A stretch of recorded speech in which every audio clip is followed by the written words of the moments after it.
Welcome to BVC news. చాక్లెట్లు ఆశచూపి ఇద్దరు చిన్నారులపై లైంగికదాడి సంఘటన పెద్దాపురంలో చంచలనం రేకెత్తిస్తుంది. కాకినాడ జిల్లా పెద్దాపురంలో దారుణం జరిగింది. 2వ తరగతి చదువుతున్న ఇద్దరు చిన్నారులపై బంగారు ఆభరణాలు తయారీ షాపు నిర్వహిస్తున్న యజమాని కామేశ్వరరావు లైంగికదాడికి పాల్పడినట్లు సమాచారం.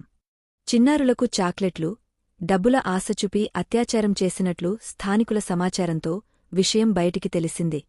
దీంతో విషయం తెలుసుకున్న బాలికల కుటుంబ సభ్యులు, స్థానికులు సదరు వ్యక్తిని చితకబాది పోలీసులకు అప్పగించారు. పోలీసులు కేసు నమోదు చేసి దర్యాప్తు చేస్తున్నారు.